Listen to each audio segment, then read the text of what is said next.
Hey everybody. So today I thought I'd show you some really cool 3D printed stands for the Wouxun handheld radios that I had run across.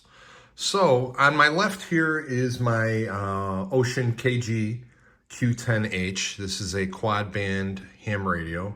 And on the right is the KG-935G Plus. That's a dedicated GMRS radio. They're pretty similar in size, but there are some differences.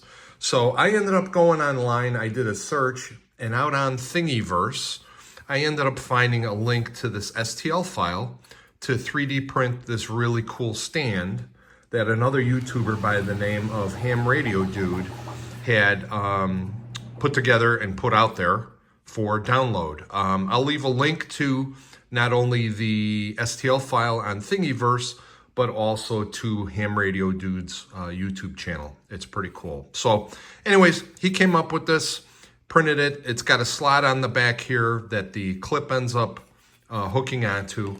And what's really cool is the little holders on the side basically use the little sliding sections that are made for the drop-in desk charger.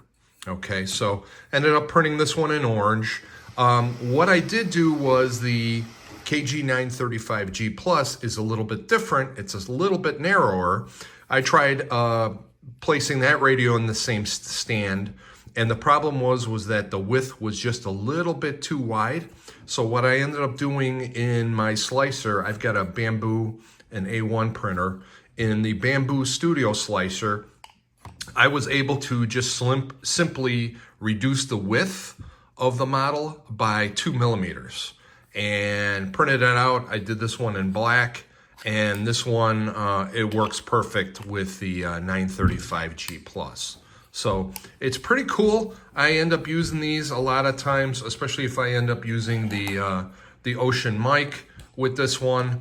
It's nice because if you got the mic plugged in and you've got it sitting on the table, it's not gonna easily fall over if you happen to talk on the mic or pull on the cable. But yeah, both of these prints are came out really, really cool. And hopefully you'll find this helpful and you'll end up printing one yourself. So thanks again for watching. We'll catch you on the next one. Bye-bye.